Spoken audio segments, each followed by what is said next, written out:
आज जो महत्वाचा भाग आपल्याला बघायचा आहे तो म्हणजे आपल्या राज्यघटनेचं स्वरूप. त्यातले काही मुद्दे मी माझ्या आधीच्या चर्चेमध्ये सांगितलेले आहेत. क्विकली आपण ते बघूया.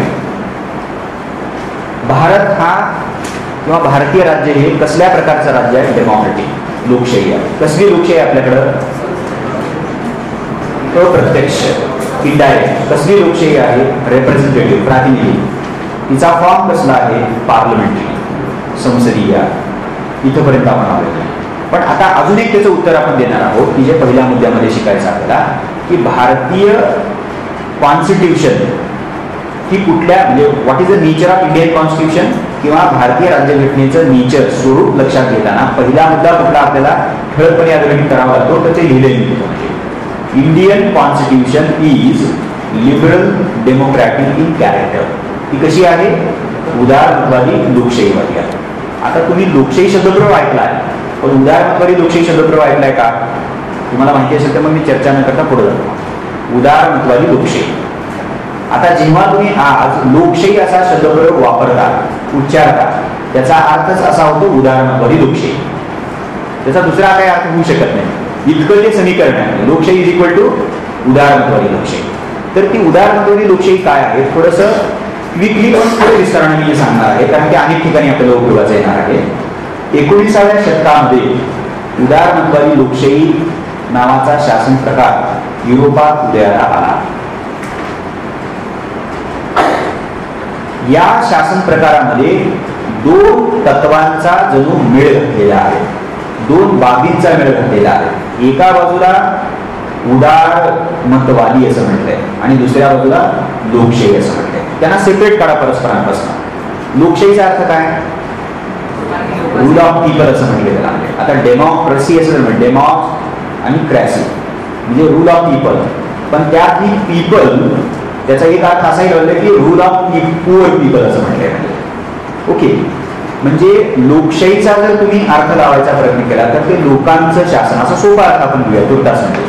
आता लोक म्हणजे कोण? सांगा उत्तर. लोक म्हणजे कोण? लोक म्हणजे उच्चवर्गीय, उच्च जातीय, गौरवर्णीय, पुरुष असा तिचा अर्थ आहे का? नाही. मग लोक म्हणजे सर्वजण, सर्वजण म्हणजे हा त्याच्यामधला.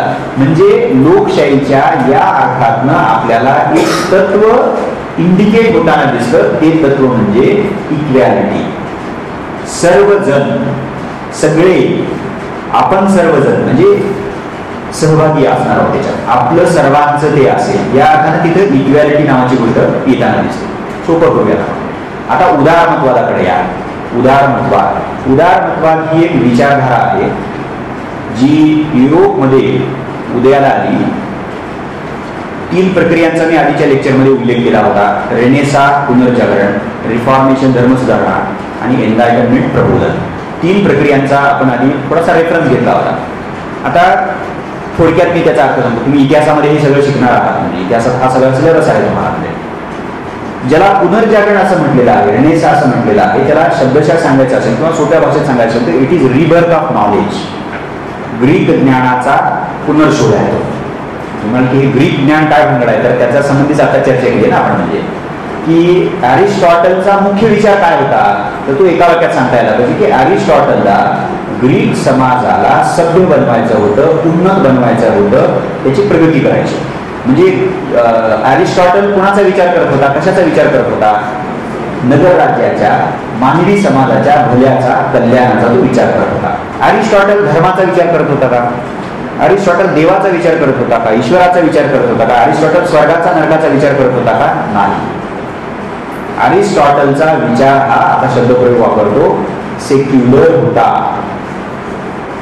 अरिस्टॉटलचा विचार हा ऐहिक होता. अरिस्टॉटलचा विचार हा दिसवर्ल्डी होता. म्हणजे पृथ्वीवरच्या जीवनाला सुंदर कसं करायचं याविषयी अरिस्टॉटल मुख्यतः विचार करत होता. आता असा सेक्युलर, ऐहिक, पृथ्वीवरच्या जगाचा प्रगतीचा विचार करणारा, आता मी आणखीन एक विचारवंत त्याच्याबरोबर जोडतो, त्याचा गुरु म्हणजे प्लेटो. प्लेटोनेही असाच विचार केला. असाच म्हणजे सेक्युलर या अर्थाने म्हणतोय, ऐहिक या अर्थाने म्हणतोय. त्यांनीही ऐहिक विचार केला आणि अरिस्टॉटलनेही ऐहिक प्रकारे विचार केला. त्यांना ईश्वर, त्यांना स्वर्ग, नरक या संकल्पनामध्ये अजिबात रस नव्हता. पण ग्रीक नगर राज्य जशी नष्ट झाली तसं रोमन साम्राज्य आलं आणि ख्रिश्चॅनिटी नावाची जी एजन्सी आणि जो धर्म आहे तो सुसंगठित अशा प्रकारचा धर्म सबंध मध्ययुगीन काळामध्ये या धर्माचं युरोपीय समाजावरती सर्वंकष प्राबल्य प्रस्थापित झालं. आणि प्राबल्य म्हणजे किती? तुमचं राजकीय जीवन धर्माच्या अखत्यारीत, सामाजिक जीवन धर्मनियंत्रित आणि आर्थिक जीवन पण धर्मनियत असं होतं. तुम्ही काय करायचं काय करायचं नाही हे सगळं धर्म सांगायचा, असं ते मध्ययुग होतं. ख्रिश्चॅनिटीचा कम्प्लीट टोटल डॉमिनन्स ज्याला सोप्या भाषेमध्ये तुम्ही म्हणू शकता. आता त्याचा परिणाम काय झाला की धर्मगुरू जे सांगेल, पोप जे सांगेल तेच तुम्ही करायचं. तुम्हाला काहीच कळत नाही, तुम्हाला बायबल हे करायचं आहे का, समजून घ्यायचं आहे का, तर ते मी सांगतो. म्हणजे मी धर्मगुरू आहे, मी पोप आहे, मी सांगतो तुम्हाला काय आहे, मी सांगतो तुम्हाला येशू काय म्हणतो. अशा प्रकारे सगळी मूल्य व्यवस्था संबंध मध्ययुगामध्ये प्रस्तुत झालेली होती. म्हणजे मानवाला विचार करता येतो, मानवाकडं विचाराची क्षमता आहे, याच्याकडे काय झालं पूर्णपणे दुर्लक्ष झालं.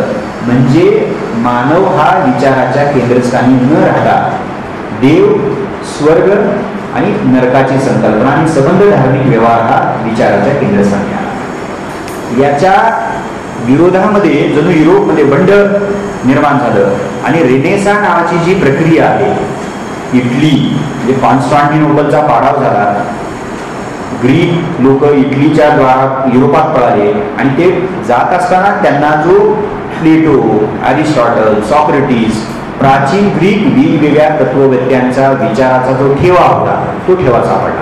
आणि त्यांना लक्षात आलं की आज आम्हाला धर्म सांगतोय असं करा तसं करा, स्वतःचं डोकं लावायचं नाही सोप्या भाषेमध्ये, आम्ही सांगतोय ते ऐकायचं. पण असे काही विचारवंत होऊन गेले पूर्वी, प्लेटो, अरिस्टॉटल, सॉक्रेटिस सारखे, त्यांनी मात्र काय केले? ईश्वराचा विचार केलेला नाही, स्वर्गाच्या नरकाच्या संकल्पनेचा विचार केला नाही, रादर त्यांनी कशाचा विचार केलेला आहे? आपल्या समाजाच्या भल्याचा. आणि तसं करण्यामध्ये काहीही वावगं नाही, त्याच्यातून काहीही बिघडत नाही.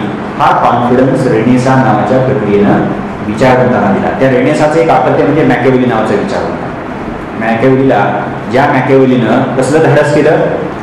चर्चवर हल्ला चढवण्याचं धाडस केलं, टीका केली, धर्मगुरूवर टीका केली, ख्रिश्चन धर्मावर टीका केली, ओके, पोपवर टीका केली. ते डेअरिंग केलं, डेअरिंगच म्हणायला पाहिजे त्या काळामध्ये, म्हणजे की जे आपण इमॅजिन सुद्धा करू शकत नाही. ही ती रेनेसा प्रक्रिया. म्हणजे आधुनिकता नावाची जी बाब आली, आधुनिकीकरण जे झालं, नवा विचार जो आला, मनुष्य विचाराच्या केंद्रस्थानी जो आला, त्या येण्याला रेनेसा नावाच्या प्रक्रियेनं मोठं योगदान दिलेलं आहे. रिफॉर्मेशन म्हणजे धर्म सुधारणा आपल्याला माहिती आहे, मी जास्त सांगत नाही. आपल्याकडे पण जेव्हा वसाहतवाद होता तेव्हा फुले असतील, आगरकर असतील, रानडे असतील, या सर्व मंडळींनी धर्म सुधारणेला खूप मोठं योगदान दिलेलं आहे. धर्मामध्ये जर तुम्हाला अविवेकी, अतार्किक अशा प्रकारचं काही आढळत असेल तर तुम्ही त्याच्यावर टीका करता आणि तो धर्माचा विवेकाच्या विरोधी असणारा अंश तुम्ही काय करता? बाजूला सारण्याचा प्रयत्न करता. धर्म सुधारणा तशा तिथं पण झाल्या, प्रोटेस्टंट धर्म सुधारणा असं तिथे म्हटलं गेलेलं आहे. आणि तिसरी जी तिथं प्रक्रिया घडली, एनलाइटनमेंट, प्रबोधन असं म्हणतात. प्रबोधन म्हणजे विवेकाचं युग असं म्हटलंय. प्रबुद्ध होणं म्हणजे आपण जणू अज्ञानी होतो आणि आपल्याला ज्ञान झालं, आपण अंधारात होतो आणि आपल्याला प्रकाश सापडला, असं सोपं जर करायचं असेल तर तुम्ही म्हणू शकता. थोडक्यात मला विचार करत, मी मनुष्य प्राणी आहे, मी विचार करू शकतो, माझ्याकडे विवेकाची शक्ती आहे, त्या विवेकाच्या शक्तीच्या आधारे मी जग निहाळू शकतो, जग समजून घेऊ शकतो. ही जी काय हा जो कॉन्फिडन्स आहे, हा जो आत्मविश्वास आहे, हा आत्मविश्वास या तीन प्रक्रियांच्या परिणाम स्वरूप आला. आता हे मी एवढं लांब लचक का सांगितलं तुम्हाला? माझा जो पुढचा मुद्दा आहे त्याच्याशी हे संबंधित आहे. अशा रीतीनं युरोपमध्ये हे जे नवयुग सुरू झालं ते मध्ययुग बाजूला जाऊन आधुनिक युग जे अवतरलं, त्या आधुनिक युगाची पहिली विचारधारा म्हणून कुठली विचारधारा पुढे आली असेल तर ती म्हणजे उदारमतवाद, लिबरलिझम. एवढं मला सांगण्यासाठी एवढं सगळं मागचं सांगावं लागेल तुम्हाला. उदारमतवाद 17th सेंचुरी. उदारमतवाद म्हणजे काय? त्याला इंग्रजी लिबरलिझम सांगतात. त्याचा अर्थ काय? उदारमतवाद म्हणजे अशी विचारधारा जी व्यक्तीला विवेकी मानते. नंबर 1. नंबर 2, विवेकी म्हणजे काय सांगा? मला विचार करता येतं आणि त्यामुळं माझ्या जीवनासंबंधी निर्णय घेण्याचं स्वातंत्र्य मला असलं पाहिजे. म्हणजे काय, कशाची मागणी करताय तुम्ही? स्वातंत्र्याची. त्यामुळे पहिला मुद्दा विवेक, दुसरा मुद्दा आला स्वातंत्र्याची मागणी. आणि स्वातंत्र्य म्हणजे काय? What is mean by liberty? मी आता लिबर्टी आणि फ्रीडम एका अर्थाने वापरते. What is mean by that? मुक्त अवकाश, स्वतःच्या आयुष्यासंबंधी निर्णय घेण्यासाठी आवश्यक असणारी मुभा, म्हणजे हस्तक्षेप कुणी करायचा नाही, ढवळाढवळ कुणी करायचं नाही, मला माझ्या आयुष्यासंबंधी निर्णय घेण्याचं स्वातंत्र्य द्यायचं, मुक्त अवकाश द्यायचा, असा त्याचा तुम्ही अर्थ लावू शकता. सो विवेकी व्यक्ती ही धारणा, म्हणजे व्यक्ती विवेकी असते असं म्हणणं. दुसरा मुद्दा स्वातंत्र्याची मागणी करणं. आता या ज्या दोन बाबी आपण डिस्कस केलेल्या आहेत, याच्याबरोबर आणखीन काही बाबी आपण डिस्कस करणार आहोत, पण काही विचारवंतांचा पण रेफरन्स आपण त्याच्यामध्ये घेणार आहोत, ते येईलच नाही. तिसरी बाब, व्यक्तीचे हक्क इथं सांगितले गेले. आणि जॉन लॉक नावाच्या विचारवंतांना, जो फ्रेंच इंग्लिश तत्वज्ञ आहे, त्यांनी 3 हक्क व्यक्तीचे फार महत्वाचे मानले, ज्याला तुम्ही नॅचरल राईट्स असं म्हटलेला. लाईफ, लिबर्टी आणि प्रॉपर्टी. 3 हक्क. कुठले 3 हक्क आहेत? लाईफ म्हणजे जीवित, लिबर्टी म्हणजे स्वातंत्र्य, आणि प्रॉपर्टी म्हणजे मालमत्तेचा अधिकार किंवा संपत्तीचा अधिकार असणार आहे. अशा रीतीनं जॉन लॉक नावाच्या विचारवंतानं, इंग्लिश विचारवंतानं, तत्वज्ञानं व्यक्तीच्या 3 हक्काला अतिशय महत्वाचं मानलं. इतकं महत्वाचं मानलं की जरा नाव वापरलं, हे नैसर्गिक हक्क आहे. नैसर्गिक याचा अर्थ सोपं करायचा असेल तर निसर्गानं जणू दिलेली. तुम्हाला निसर्ग कसं काय हक्क देईल, पण त्याचा शब्दशः अर्थ घेऊ नका, त्याचा मतीचा अर्थ घ्या. त्याचा मतीचा अर्थ आहे, या निसर्ग चक्रामध्ये ज्या क्षणी मी जन्म घेतला मनुष्य प्राणी म्हणून, माझ्या जन्माबरोबर जो एक बास्केटर माझ्या बरोबर आली, ती बास्केट म्हणजे 3 राईट्स, लाईफ, लिबर्टी आणि प्रॉपर्टी. आणि लक्षात तिसरा मुद्दा. चौथा, आपण उदारमतवादाबद्दल बोलतोय आणि चर्चा करायच्या उदारमतवादी लोकशाहीबद्दल. मी त्यातल्या उदारमतवाद त्याची चर्चा करतोय. 3 मुद्दे सांगितले तुम्हाला. चौथा मुद्दा, हा जो उदारमतवाद आहे, या उदारमतवादाला विशिष्ट प्रकारची अर्थव्यवस्था हवी आहे. अर्थव्यवस्था म्हणा, अर्थकारण म्हणा, आर्थिक व्यवहार म्हणा. कसले? ॲडम स्मिथ नावाचा विचारवंत इथं आठवावा लागतो आपल्याला. त्यांनी सांगितले लेसे फेअर, लेसेस फेअर म्हणजे निर्हस्तक्षेपी. आता तुम्ही म्हणाल की म्हणजे काय सांगा, सोपं करूयात आपण. त्यांनी असं म्हटलेलं आहे की अर्थव्यवस्थेमध्ये शासनाने हस्तक्षेप करायचा नाही. म्हणजे अर्थव्यवस्था कशी असेल? मुक्त असेल, अर्थव्यवस्था फ्री असेल. बरोबर.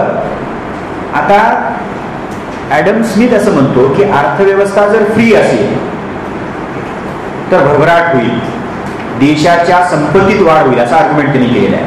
त्याच्या मुळाशी काय होतं तर तो असं म्हणतो, विसरू नका, व्यक्ती कशी प्राणी आहे? विवेकी प्राणी आहे. विसरायचं नाही, विवेकी प्राणी आहे. आता तुमच्याकडे काही संसाधनं आहेत, तुम्ही विवेकी आहात, काय कराल संसाधनांचं? एका रात्री जाऊन संपून टाकाल का संसाधनं? त्याला विवेकी म्हणणार नाही आपण. मग तुम्ही काय कराल? त्या संसाधनाची अशी गुंतवणूक करा, असा त्याचा आर्थिक व्यवहार कराल की त्यातनं तुम्हाला काय मिळतील? रिटर्न्स मिळतील आजच्या भाषेमध्ये, किंवा तुम्ही नफा कमवा. असं प्रत्येक जण करेल. पण त्याच्यासाठी काय आवश्यक आहे म्हणाला ॲडम स्मिथ? तसं करण्याचं प्रत्येक व्यक्तीला स्वातंत्र्य. म्हणून लेसे फेअर. शासनाने सांगायचं नाही काय करायचं काय करायचं, करू द्या व्यक्तीला. कारण व्यक्ती हा रॅशनल एजंट आहे, असं ॲडम स्मिथनं म्हटलेलं आहे. आणि म्हणूनच तो निरहस्तक्षेपी किंवा अर्थव्यवस्थेमध्ये शासनानं हस्तक्षेप करू नये अशा प्रकारचा विचार सांगतो. म्हणजे त्यालाच मुक्त अर्थव्यवस्था म्हणा, निरहस्तक्षेपी अर्थव्यवस्था म्हणा, बाजार यंत्रणा असणारी अर्थव्यवस्था म्हणा, असे वेगवेगळे शब्द तुम्ही वापरू शकता.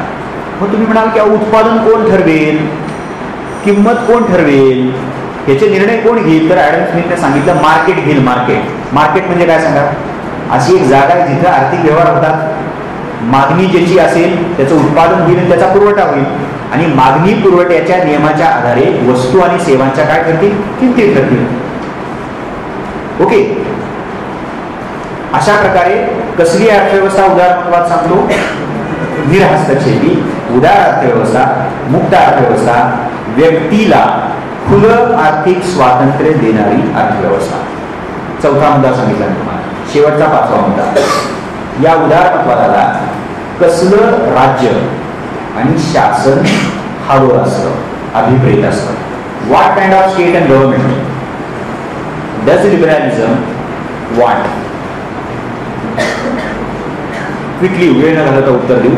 त्यांना राज्य हे उत्तरदायी आणि जबाबदार हवं असतं. कसलं राज्य? अकाउंटेबल आणि रिस्पॉन्सिबल, जबाबदार आणि उत्तरदायी. नंबर 2,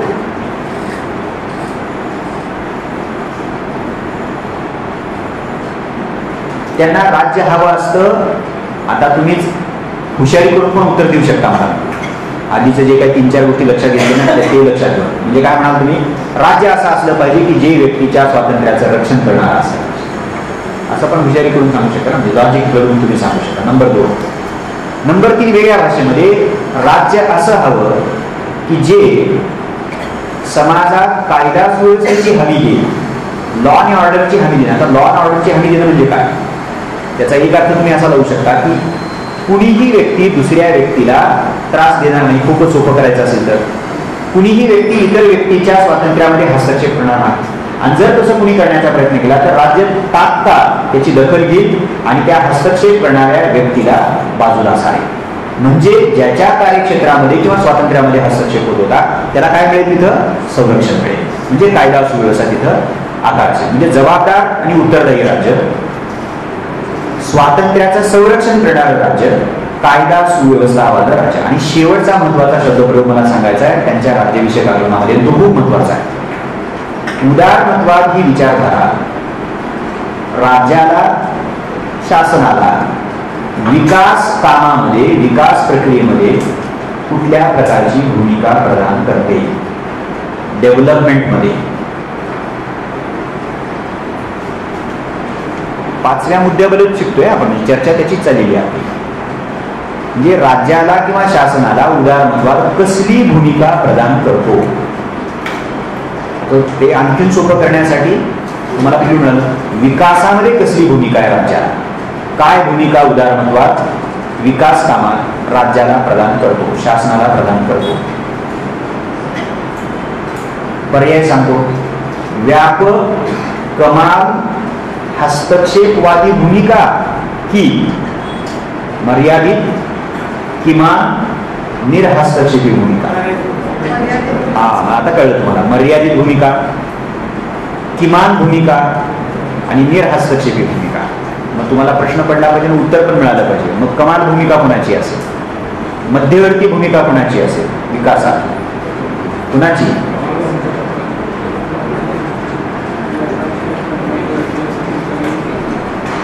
कुणाची असेल? हा, तुम्ही एक काही लोकांनी असं उत्तर दिले की लोक त्यांचंच बघतील, पण तरी देखील एक यंत्रणा इथं असेल. ती यंत्रणा म्हणजे कोण? मार्केट. विसरायचं नाही, मार्केट, बाजार यंत्रणा. खाजगी क्षेत्र आहे हे पण विसरायचं नाही, private sector. So not public, governmental and state sector, but private sector, the market mechanism.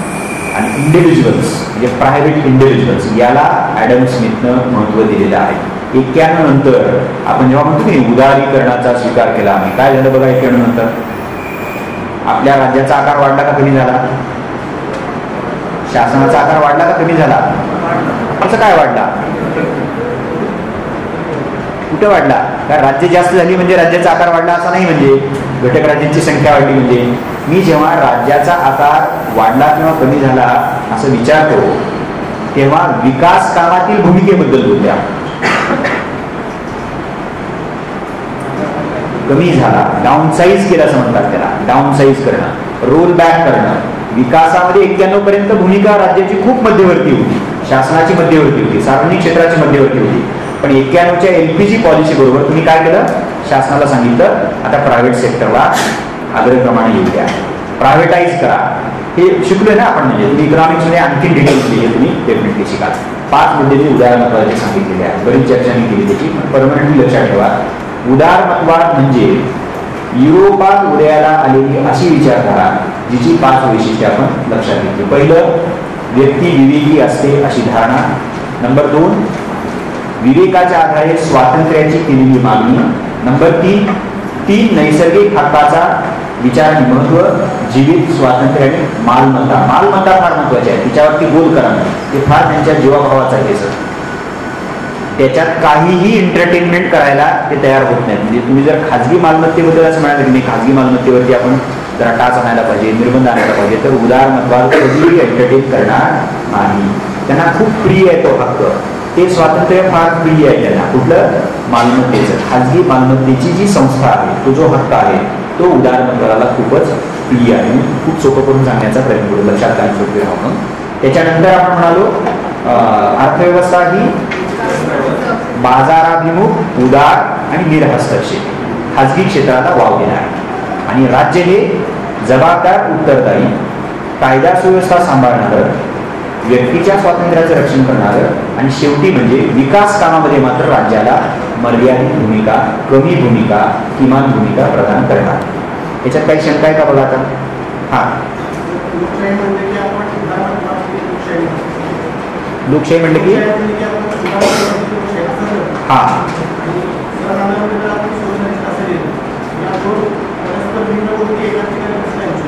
हा आता आपण त्याच्याकडे जाऊयात. म्हणजे हा अतिशय महत्वाचा प्रश्न त्यांनी विचारलेला आहे. पण आता मी जे 5 मुद्दे सांगितले, हे 5 मुद्दे मी उदारमतवादाबद्दल सांगितलेले आहे. उदारमतवादी लोकशाहीबद्दल नाही. मी आता सांगायचा प्रयत्न काय करतो की हा उदारमतवाद आहे. आणि त्याच्या आधी मी काय सांगितलं की 19व्या शतकामध्ये युरोपात उदारमतवादी लोकशाही उदयाला आली. एक. दुसरं मी म्हणालो की उदारमतवादी लोकशाही उदयाला आली याचा अर्थ 2 बाबीचा काहीतरी मेळ इथं घातलेला आहे. एक लोकशाही आली आहे काहीतरी, आणि दुसरं उदारमतवाद. आणि लोकशाही म्हणजे काय आपण बघितलं, आणि मग दुसरं मी काय सांगत होतो इथं उदारमतवाद म्हणजे काय आपण थोडक्यात तो जाणून घेतलेला. आता मग विचार करूया की उदारमतवादी लोकशाही, लिबरल डेमोक्रेसी नावाच्या रसायनात, त्या रसायनात उदारमतवादातलं काय आणलंय आणि लोकशाहीतलं काय आणलंय. म्हणजे ते कॉम्बिनेशन एक्झॅक्टली काय आहे, दोन्हीतल्या काय बाबींचा इथं समावेश केलेला आहे, ते आपण त्या पहिल्या मुद्द्यामध्ये आपण बघणार आहोत. आणि त्यालाच आपण हेडिंग दिली आहे, तत्व आणि यंत्रणा. आणि एकाखाली एक लिहून घ्या, ठीक लिहून, नंबर 1, 2, 3, 4. आणि मग त्यांनी विचारलेल्या प्रश्नाकडे आपण वळूया. उदारमतवादात काही कुणाला अडचण नाही ना? म्हणजे का जड वाटलं, कॉम्प्लेक्स वाटलं?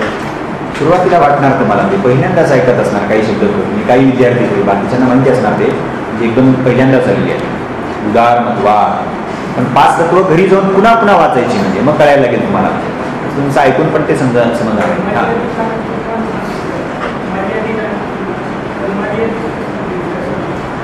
राज्याची नाही. आता बघा, उदाहरण घ्या. म्हणजे तुम्ही व्यक्ती आहात, मी राज्य, अशी कल्पना करा. आधी राज्य म्हणजे भारताचं मी उदाहरण घेतो. ओके, म्हणजे जेव्हा राज्याला व्यापक भूमिका होती असं एक कल्पना करा, जे आपल्या इथं होतं. कल्पना करायची गरज नाही. 50 ते 91 असं होतं. आणि मग नंतर उदारीकरण आल्यावर आपण बघूया. 91 पर्यंत राज्य म्हणून तुम्हा सर्व व्यक्तींना शिक्षण, आरोग्य, शिक्षण म्हणल्यावर सगळंच, प्राथमिक शिक्षण, माध्यमिक शिक्षण, उच्च शिक्षण, असं सगळ्या लेवलवरती राज्य तुम्हाला काय करत होतं, मदत करत होतं. राज्य स्वतः त्याच्यामध्ये होतं. विकासाचे अनेक प्रकल्प, आर्थिक व्यवहार, म्हणूनच आपण असं मानतो की 91 पर्यंत सार्वजनिक क्षेत्र हे आपल्या विकासाच्या मॉडेलमध्ये प्रबळ असा रोल प्ले करणारं ते होतं. म्हणजे पण 91 नंतर काय केलं, मी हळूच असं म्हणायला सुरुवात केली, राज्य म्हणून प्राथमिक शिक्षणाचं जरा बघतो मी, पण त्याच्या पुढचं मात्र तुमचं तुम्ही बघून घ्या. याचा अर्थ कसा लावायचा?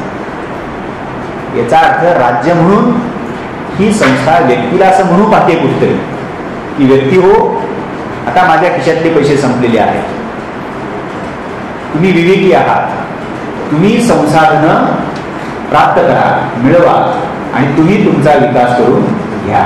मला आता पूर्वीसारखं एवढा भार पेलवणं शक्य नाही, कारण माझे खिशेच रिकामे झालेले आहेत.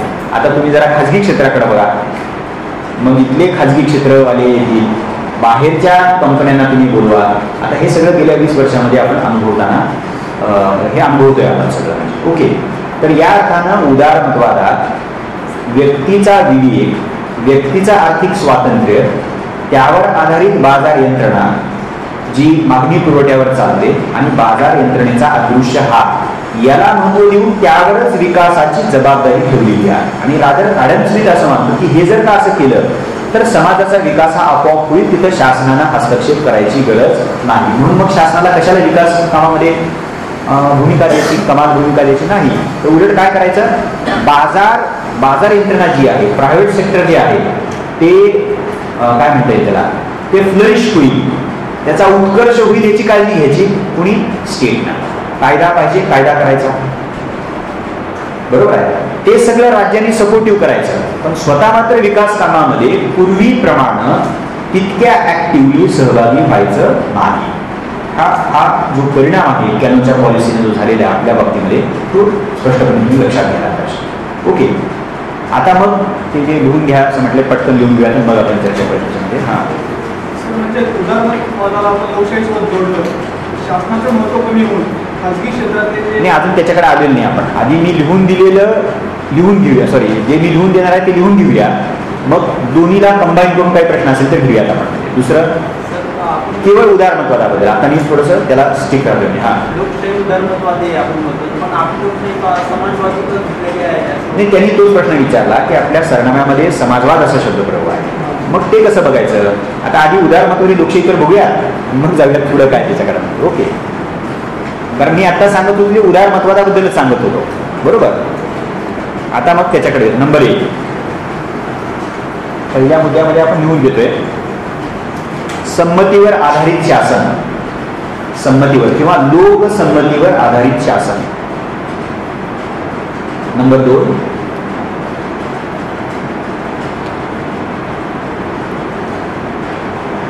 व्यक्तीचे हक्क. नंबर 3 सार्वत्रिक प्रौढ मताधिकार.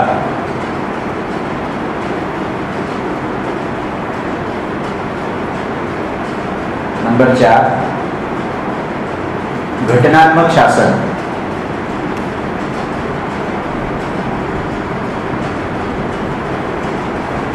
नंबर 5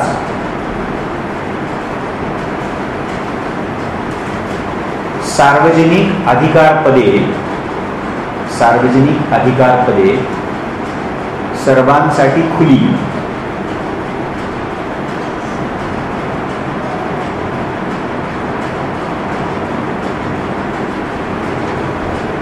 पुढचा मुद्दा बहुपक्ष पद्धत, बहुपक्षीय पद्धत. नेक्स्ट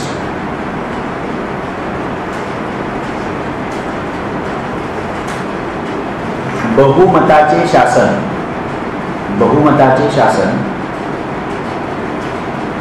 नेक्स्ट अल्पसंख्याकांच्या हक्काचे संरक्षण.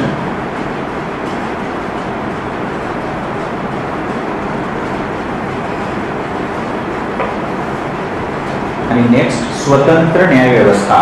नाही, स्वतंत्र न्यायव्यवस्था बघितली आधी आपण नाही ना. हा, स्वतंत्र न्यायव्यवस्था. ह्या सगळ्यांनी मिळून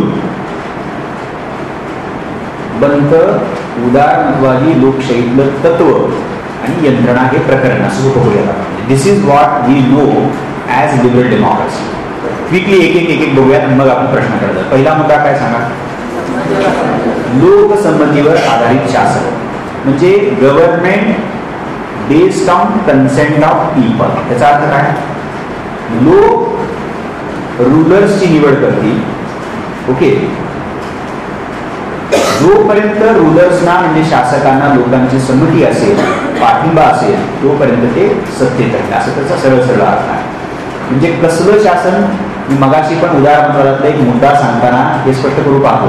कुठला मुद्दा इथं कळतो तुम्हाला, कसलं शासन आहे, उत्तरदायी आणि जबाबदार. Yes, exactly. म्हणजे ते आता इकडे आलं घेतलं असं म्हणायला काय हरकत. नंबर 2चा मुद्दा व्यक्तीचे हक्क. तोही आपण उदाहरणामध्ये बघितलेला आहे मुद्दा, व्यक्तीचे हक्क. ओके, पुढचा मुद्दा आता हा थोडं स्पष्टीकरण देतो दुसऱ्या मुद्द्याबद्दल, मग पुढे जरा. व्यक्तीचे हक्क ही उदारमतवादी लोकशाहीमध्ये खूप महत्वाची बाब मानली जाते, खूपच महत्वाची. आता तुम्ही म्हणाल की हे लोकशाहीतनं आले का उदारमतवादातनं आले, कुठनं आलं असेल ते तत्व.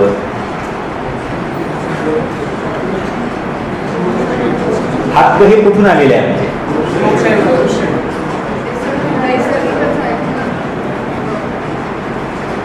नाही. तुम्ही जर ऐतिहासिक विकासक्रम पाहिला असेल तर ते उदारमतवादातून पहिले आलेलं आहे. फक्त हे पण स्पष्टीकरण द्यायला पाहिजे की ते लोकशाहीतनं पण आलेलं आहे किंवा लोकशाहीचा पण त्याला आयाम आहे हे त्याच वेळा सांगायला पाहिजे. ते कसं सांगू आपण, कारण लोकशाही देखील आपण कशाची भाषा करतो, हक्काची भाषा करतो. पण इथं हक्क हे एका विशिष्ट वर्गाचीच अशी भाषा बोलतो का आपण लोकशाहीमध्ये? नाही. मग काय म्हणतो हक्काच्या बाबतीमध्ये लोकशाही? सर्वांना. बरोबर, एक्झॅक्टली. ओके, उदारमतवादामध्ये हक्काची भाषा बोलली गेली, पण उदारमतवादाचा युरोपातला जर व्यवहार तपासला तुम्ही तर तिथं हक्क सर्वांना उपलब्ध होऊ शकले नाहीत. आणि काही उदारमतवादी विचारवंतांनी तर राईट टू वोट जो होता ना, मतदानाचा, शासन निवडीचा जो हक्क होता, तर तो सर्वांना दिला नव्हता. जे लोक टॅक्स भरतात म्हणजे श्रीमंत झाले ना, म्हणजे आणि जे उच्च शिक्षित आहेत म्हणजे शिक्षण हा देखील क्रायटेरिया होता. मग हक्क हे सर्वांना समान उपलब्ध होते का? बघा, नाही. त्यामुळे त्याचा एक सोर्स उदारमतवाद पण आहे आणि त्याचा एक सोर्स डेफिनेटली डेमोक्रेसी पण आहे. ओके, त्यामुळे हक्का म्हणून आता आपण असं सोपं करून म्हणू शकतो की हक्काशिवाय लोकशाहीची म्हणजे ना लोकशाहीची ना उदारमतवादी लोकशाहीची कल्पना करता येऊ शकते. म्हणून मग तो एक पाया आहे, या अर्थाने आपण ते बघितलं पाहिजे. नंबर 3,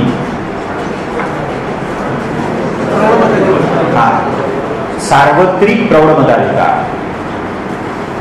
हा कुठून आला असेल? येस, लोकशाहीना. कारण मी मगाशी असं म्हणालो, उदारमतवादात हे लोकशाही तत्व मिसिंग होतं, सर्वांना तो दिला नव्हता. पण सर्वांना तो दिला पाहिजे असा दबाव युरोपमध्ये अनेक चळवळी 18th सेंचुरीच्या शेवटी आणि विशेषतः 19व्या शतकामध्ये आल्या. कामगार चळवळीनं कॅपिटॅलिझमवर टीका करायला सुरुवात केली, उदारमतवादाचे वाभाडे काढले, अनेक विचारवंतांनी त्यावर टीका केली आणि त्यातनं मग त्यांना याचा स्वीकार करावा लागला की नाही, आपण या मताधिकाराचा विस्तार करायला पाहिजे. आणि जे काही हक्क, जी काही स्वातंत्र्य आतापर्यंत श्रीमंत वर्ग किंवा मध्यम वर्ग यांच्यापुरती मर्यादित होती, पण विशेषतः श्रीमंत वर्ग त्याचा विस्तार करून आपल्याला त्या सर्वसामान्य लोकांनाही हक्काच्या कक्षेमध्ये आणलं पाहिजे. यातच तो सार्वत्रिक प्रौढ मताधिकार हे उदारमतवादी लोकशाहीचं महत्वाचं म्हणून पुढे आलेलं दिसतं. पुढं घटनात्मक शासन. शासन कशाच्या आधारे चालेल? घटनेच्या. कुठली चौकट समोर ठेवून चालेल? घटनेची चौकट. का बरं असं केलं असेल? का घटना आवश्यक आहे उदारमतवादी लोकशाही? घटनेशिवाय शासन चालू शकणार नाही का? तर तुम्ही एक सोपं उत्तर देऊ शकता की घटनेचा एक अर्थ तुम्ही मार्गदर्शिका घेऊ शकता ना, म्हणजे कसा कारभार करायचा, कुठली उद्दिष्ट आहे, हे सगळं कुठून कळेल आपल्याला? घटनेतनं कळेल. असंही तुम्ही घटनेचं समर्थन किंवा घटनेच्या असण्याचं समर्थन करू शकता. आणि दुसरं एक त्याचं फार महत्वाचं लॉजिक आहे, ते काय आहे? मी मागच्या लेक्चरलाही सांगितलं तुम्हाला की मानवी समाजाला राज्य आवश्यक आहे का, शासन आवश्यक आहे का? फार डिटेल चर्चेत न जाता थोडक्यात म्हणण्यात होईल. नंबर 2, कशासाठी शासन आणि राज्य हवा आहे? समाज चालवण्यासाठी. सोपं उत्तर द्या, म्हणजे एकदम सिम्प्लिफाय करा. नंबर 2. नंबर 3, म्हणजे शासनाला तुम्ही काय करायची जबाबदारी देणार आहात? दिली आहे समाजाला नियंत्रित करणं, समाजामध्ये व्यवस्था आणणं, समाजाचा विकास करणं. पण याच्यासाठी राज्याला किंवा शासनाला तुम्हाला काय द्यावं लागतं? सत्ता द्यावी लागते. त्याला आपण अधिसत्ता, अथॉरिटी असं म्हणतो, लोकांनी दिलेली सत्ता, या अर्थाने ती अधिसत्ता. झाला तिसरा मुद्दा. पुढचा मुद्दा, या सत्तेचा वापर शासनानं लोकांसाठीच, लोकांच्या हितसंबंधाच्या रक्षणासाठीच करायचा असतो. पण तसं नाही केलं तर काय करायचं असा प्रश्न निर्माण होईल की नाही? म्हणून मग तुम्हाला घटनेचं महत्व आणि असण्याचं महत्व तिच्या इथं लक्षात घ्या. शासनाने, गव्हर्नमेंटनी काय चौकटीत काम करावं, आपल्या सत्तेचा गैरवापर करू नये, सत्तातिरेक करू नये, मनमानीपणा करू नये, या हेतूसाठी राज्यघटना नावाचं डॉक्युमेंट हे आपल्याला आवश्यक असतं. हा त्याचा काय महत्वाचा भाग तुम्ही लक्षात घेतला पाहिजे. ओके.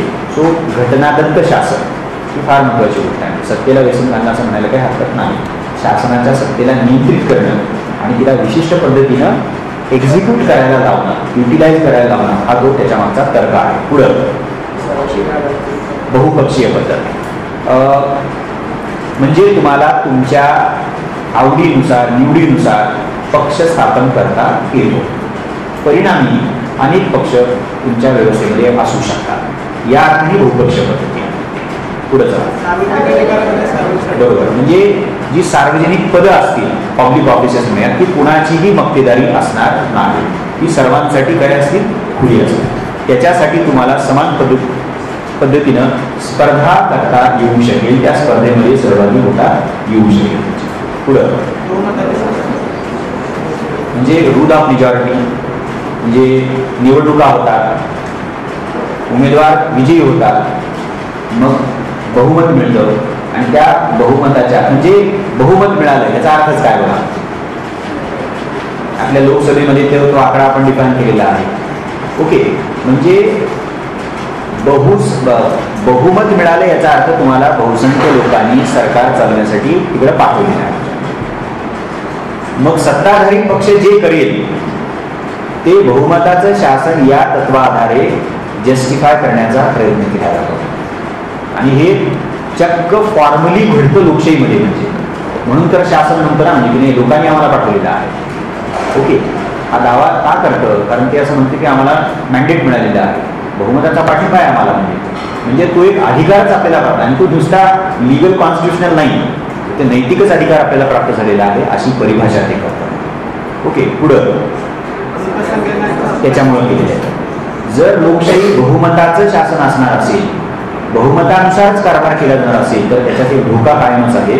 अल्पसंख्याकांच्या म्हणजे अल्पमतातील आणि अल्पसंख्याकांच्या हितसंबंधाकडे दुर्लक्ष होण्याची शक्यता नाकारता येत नाही. म्हणून अल्पसंख्याकांच्या हक्काचं संरक्षण करणं, त्यांची विशेष काळजी घेणं हे उदाहरणद्वारे लोकशाहीमध्ये महत्त्वाचं मानलं आहे. आणि भारताच्या बाबतीत तर तो प्रश्न आणखीनच गुंतागुंतीचा आहे.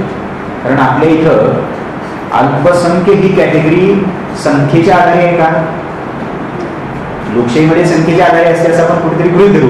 पण ती संख्येच्या आधारे का केवळ नंबर शियर नंबर नाही.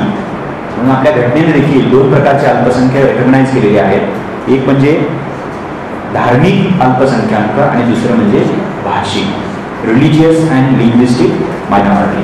ओके. ते पुढे पण आपण बघूया. त्याच्यामध्ये आणखीन काय स्वतंत्र न्याय व्यवस्था क्विकली सांगता यायला पाहिजे तुम्हाला की व्यक्तीच्या हक्काचं रक्षण करण्यासाठी स्वतंत्र न्याय व्यवस्था, अल्पसंख्याकांच्या हक्काचं रक्षण करण्यासाठी स्वतंत्र न्याय व्यवस्था, शासन हे घटनेनुसार चालतंय किंवा नाही चालत आहे त्याची खातरजमा करण्यासाठी स्वतंत्र न्याय व्यवस्था. थोडक्यात एकंदर उदारमतवादी लोकशाहीच्या चौकटीचं रक्षण करण्याची खूप मोठी जबाबदारी तुमच्या न्यायालयावरती दिलेली असते. म्हणून ते स्वतंत्र असणं, इंडिपेंडेंट असणं हे उदारमतवादी लोकशाहीमध्ये महत्त्वाचं मानलं आहे. आणि ते नंतर आपण स्वतंत्र प्रकरणामध्ये बघूया. ह्या सगळ्यांनी मिळून बनते ती काय आहे उदारमतवादी लोकशाही. आता भारताकडे येऊया. म्हणजे खरं भारताबद्दलच बोलते ना आपण. आता ऍक्च्युअल त्या प्रश्नाच्या अनुषंगाने चर्चा करूया.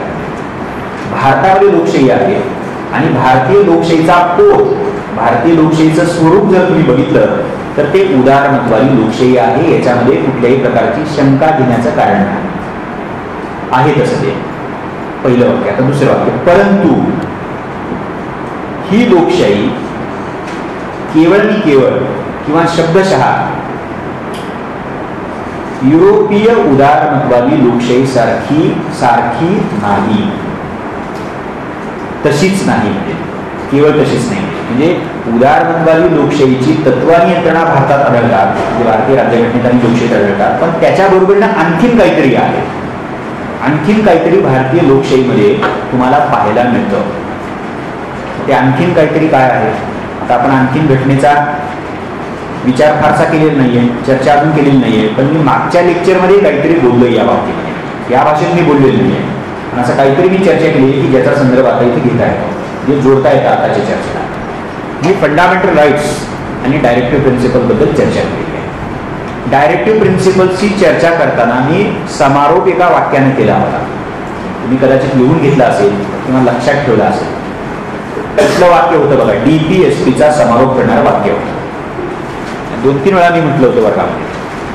काय वाक्य ते की directive principles of state policy हे आपल्या घटनेतलं असं प्रकरण आहे, अशी बाब आहे जी आपल्या शासनाला हस्तक्षेप करण्याची मुभा देते, स्पेस देते असं म्हणते आपल्याला. इथं तुम्हाला लक्षात घेता यायला पाहिजे की भारतीय घटनेमध्ये असं काहीतरी आहे की जे उदारमतवादी लोकशाहीच्या पुढचं फिल इन द ब्लँक्स तुम्ही भरा उठलेला आहात, उदारमतवादी लोकशाहीच्या पलीकडे जाणार आहे, पलीकडे जाणार आहे. आता ह्याची पण चर्चा करायला पाहिजे. पलीकडे जाणार आहे म्हणजे काय, पहिला अलीकडचं सांगा मग पलीकडचं बघूया. अलीकडे काय, उदारमतवादी लोकशाहीचा युरोपीय अमेरिकन या ढोबळपणाने जर बोललो आपण तसा जर अर्थ घेतला तर तुम्हाला कन्फ्युजन असं काढावं लागतं की उदारमतवादी लोकशाहीमध्ये विकास कार्याच्या बाबतीत राज्याची आणि शासनाची भूमिका ही कायमच कशी असते, मर्यादित असते. ही फॅक्ट आहे. म्हणजे this is the peculiarity of liberal democracy, there is no doubt about that.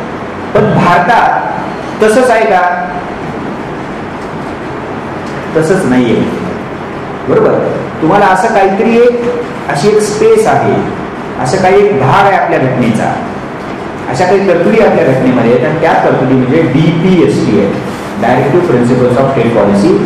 म्हणजे थोडक्यात आपल्या घटनाकर्त्यांनी भारतीय समाज वास्तवाचं भान ठेवून कुठेतरी हे लक्षात घेतलं होतं की आपल्या इथं युरोपीय उदारमतवादी लोकशाही जशाच तशी पुरेशी ठरणार नाही. पण अर्थात त्याला त्यांनी ते जे पुढे जाणार आहे ना, पुढे जाणार DPSP जर पुढे जाणार आहे असं म्हणत असू तर त्याला आपल्या राज्यघटनाकर्त्यांनी कंपल्सरी नाही केलं. कारण कंपल्सरी करण्यामध्ये काय अडचणी होत्या त्या थोडक्यात आपण मागच्या याच्यात बघितल्या, तर पुढे पण आपण बघूया. कारण DPSP कंपल्सरी करणं, बंधनकारक करणं हे तेव्हा शक्य झालं असतं जर तुम्हाला त्यातल्या तरतुदींची अंमलबजावणी करण्यासाठी, त्याची हमी देण्यासाठी आवश्यक जी संसाधनं आहेत ती जर तुमच्याकडे असती तर. त्यामुळे संसाधनांच्या उपलब्धतेचा, नव्यानंच जन्माला आलेल्या स्वतंत्र भारतीय राज्याचा, त्याच्या कथासाठीचा तो प्रश्न होता. म्हणून मग घटनाकर्त्यांनी काय केलं की त्या DPSP नावाच्या बाबींना, तरतुदींना नॉन जस्टिसेबल केलं. ओके, हे जरी खरं असलं तरी कुठेतरी घटनाकर्त्यांची आपल्या सत्तेवर येणाऱ्या शासनाकडून ही अपेक्षा आहे की या शासकांनी डायरेक्टिव्ह प्रिन्सिपल्स मधल्या एकेका तरतुदीचा हळूहळू का असेना उत्तर काय करायला पाहिजे, त्याची अंमलबजावणी करायला पाहिजे. त्यामुळं एक स्पेस आहे की जिथं उदारमतवादी लोकशाहीची काय चौकट ओलांडून आपल्या घटनाकर्त्यांनी काहीतरी एक स्पेस किंवा जागा ठेवलेली आहे. आता अर्थात ही जागा किती वापरली जाते, तिचा वापर किती केला जातो हे कशावर ठरतं, हे ठरतं सत्तेवर येणाऱ्या शासनाच्या इच्छाशक्तीवरती. मी एकच शब्दप्रयोग सांगतोय, म्हणजे अनेक घटक आहेत ठरतं त्याच्यामध्ये, पण मी तुर्तास काय एक लक्षात राहून मेन मुद्दा म्हणून तेवढाच मी सांगतो. नंतर बाकी बरेच घटक आहेत. म्हणजे इच्छाशक्तीचा पण केवळ मुद्दा, म्हणजे इच्छाशक्ती तर लागतेच लागते, पण त्या वेगवेगळे संसाधनं आहेत का, ती कशी तुम्ही एक्स्ट्रॅक्ट करता, त्याचं संघटन तुम्ही कसं करता, त्याचं वितरण तुम्ही करता की नाही करता, मग त्या शासनाचं चारित्र्य कसलं आहे, नेचर कसलं आहे, स्वरूप कसलं आहे, ते किती समाजाभिमुख आहे, की ते कुठल्या तरी जाती वर्गाचं प्रतिनिधित्व करणार आहे, अशी कितीतरी मुद्दे आपल्याला शासनाच्या इच्छाशक्तीला जोडून लक्षात घ्यावे लागतील. ओके, म्हणजे अशा रीतीनं येस, उदारमतवादी प्रकारची जरी आपली लोकशाही असली तरी तिच्या पलीकडे जाणारी काही जागा आपल्या घटनेमध्ये आहे हे आपण लक्षात घेता यायला पाहिजे. तर इथं आपला पहिला मुद्दा संपतो. आता एखाद्याला असा प्रश्न विचारायचा वाटला, भारत हा खराखुरा लोकशाही देश आहे का, खरंच लोकशाही का आपल्या इथं, म्हणजे जरा शंकास्पद प्रश्न विचारला, शंका घेणारा प्रश्न विचारला, जरा टीकात्मक प्रश्न विचारला. असा आला असणार तुमच्या मनामध्ये, नसता आला तर येऊ द्या, आलाच पाहिजे हा प्रश्न. तर काय उत्तर देऊ आपण त्याचं? तर एक ठळक असं एक सहज उत्तर देता येईल तुम्हाला की औपचारिक दृष्ट्या विचार करता, फॉर्मली विचार करता आपल्याकडं पूर्ण डेमोक्रेसी आहे, सगळे तत्व आहेत, सगळे मेकॅनिझम्स आहेत आमच्याकडं, फॉर्मली विचार करता. पण लोकशाहीचा केवळ औपचारिक फॉर्मल विचार करून चालत नाही. जेव्हा खराखुरा हा शब्दप्रयोग वापरला जातो, अर्थपूर्ण हा शब्दप्रयोग वापरला जातो, वास्तवात ती आहे का असा जेव्हा शब्दप्रयोग वापरला जातो तेव्हा त्याचा अर्थ काय विपरीत आहे? ती किती अर्थगर्भ आहे, ती किती भरीव आहे, खरंच लोकांसाठी कायदे होतात का, खरंच लोकांसाठी धोरणं राबवली केली जातात का, नाही राबवली जातात का? म्हणजे आपण सबस्टॅन्शियल लोकशाहीच्या सबस्टॅन्शियल भागाबद्दल बोलतोय, तिच्या भरीवपणाबद्दल बोलतोय का नुसतं आपलं हार्डवेअर आहे आणि सॉफ्टवेअरच नाही, असं काहीतरी आपल्याला त्याच्यामध्ये लक्षात घ्यावं लागेल. आणि याची चर्चा आपल्याला संबंध आपल्या डिस्कशनमध्ये करायची आहे. आता मी फक्त एक प्रश्न ओपन अप केलेला आहे की उदारमतवादी लोकशाहीची तत्व आणि यंत्रणा आपण बघितलेली आहे, कशाला लोकशाही म्हणायचं हे आपण लक्षात घेतलेलं आहे, भारतात ती आहे हेही म्हणालो आपण, त्याच्या पलीकडे जाणारा काहीतरी अंश आपल्या घटनेमध्ये आहे हेही आपण म्हणालो आहोत. पण काय प्रकारचा व्यवहार आपल्या लोकशाहीचा झालेला आहे, आपण काय समोर उद्दिष्ट ठेवलं होतं, किती ते अचीव केलेलं आहे, कुठल्या प्रकारच्या आव्हानांचा अजूनही आपल्याला सामना करावा लागतो, कुठल्या समस्या आहेत, कुठले क्रायसिस आहेत, हे आपल्याला कायमस्वरूपी लक्षात घ्यायचं आहे. ते एका फटक्यासारखी आपल्या लक्षात येणार आणि ते इव्हॉल्व्ह होत जाणारी प्रक्रिया आहे. जसं आपली प्रकरणं पुढे जाते तसं तसं आपल्याला ते सगळं जे काय रिकामं पान आहे ते एका अर्थाने आपल्याला डेफिनेटली भरायचं आहे. पण हा प्रश्न मात्र तुम्ही मनामध्ये ठेवा आणि या प्रश्नाचं उत्तर देताना तुम्ही नुसतं बघा इलेक्शन होतात आमच्याकडे इलेक्शन कमिशन आहे, स्वतंत्र न्याय व्यवस्था आहे असं उत्तर देऊन चालणार नाही, आमच्याकडे अमुक राईट्स आहेत असं उत्तर देऊन चालेल का? नाही. वास्तवात काय दिसतं, त्याचं प्रतिबिंब उमटताना दिसतं का, असा कठोर प्रश्न तुम्ही विचारायला पाहिजे. हा तुम्ही कधी पण म्हणजे अनेक वेळेला विचारला असेल, तुमच्या मनात हा डेफिनेटली आलेला असेल, पण आता तो प्रश्न विचारून थांबायचं नाही, आपल्याला त्याचं उत्तर मिळवायचं आहे. आणि जे काय आर्ग्युमेंट तुम्ही तुमच्या उत्तरामध्ये कराल त्याच्यासाठी तुम्हाला उदाहरणं मिळवायची आहे, उदाहरणं शोधायची आहे आणि जी चर्चा आपण संबंध त्या पद्धतीनं करणार आहोत. आता अजून याच्या बाबतीत काही शंका आहे का तुम्हाला? तो पुढे जाऊयात आपण. हा पहिला मुद्दा झाला. दुसरा मुद्दा, भारतीय राज्यघटना ही फेडरल स्वरूपाची आहे, संघात्मक किंवा संघ राज्यात्मक आहे. याची चर्चा आपण ऑलरेडी थोडी केलेली आहे. संघराज्य म्हणजे काय? संघराज्य म्हणजे पॉवर शेअरिंग अरेंजमेंट आहे, अधिकार वाटपाची व्यवस्था आहे, जिथे तुम्हाला शासनाच्या 2 पातळ्या, 2 लेवल्स ऑफ गव्हर्नमेंट, दुसरं शासनाच्या 2 पातळ्यांमध्ये अधिकाराचं वाटप म्हणजे डिव्हिजन ऑफ पॉवर, तिसरं लिखित राज्यघटना, चौथं स्वतंत्र न्याय व्यवस्था आणि 5वं द्विगृही कायदे मंडळ. पक्का आता बसलं पाहिजे डोक्यात. संघराज्य म्हणले की 5 होईल, किती वाजता उठून सांगे विचारलं तरी सांगता यायला पाहिजे. ओके, शासनाच्या 2 पातळ्या, अधिकाराचं वाटप, लिखित राज्यघटना, स्वतंत्र न्याय व्यवस्था आणि द्विगृही कायदे मंडळ.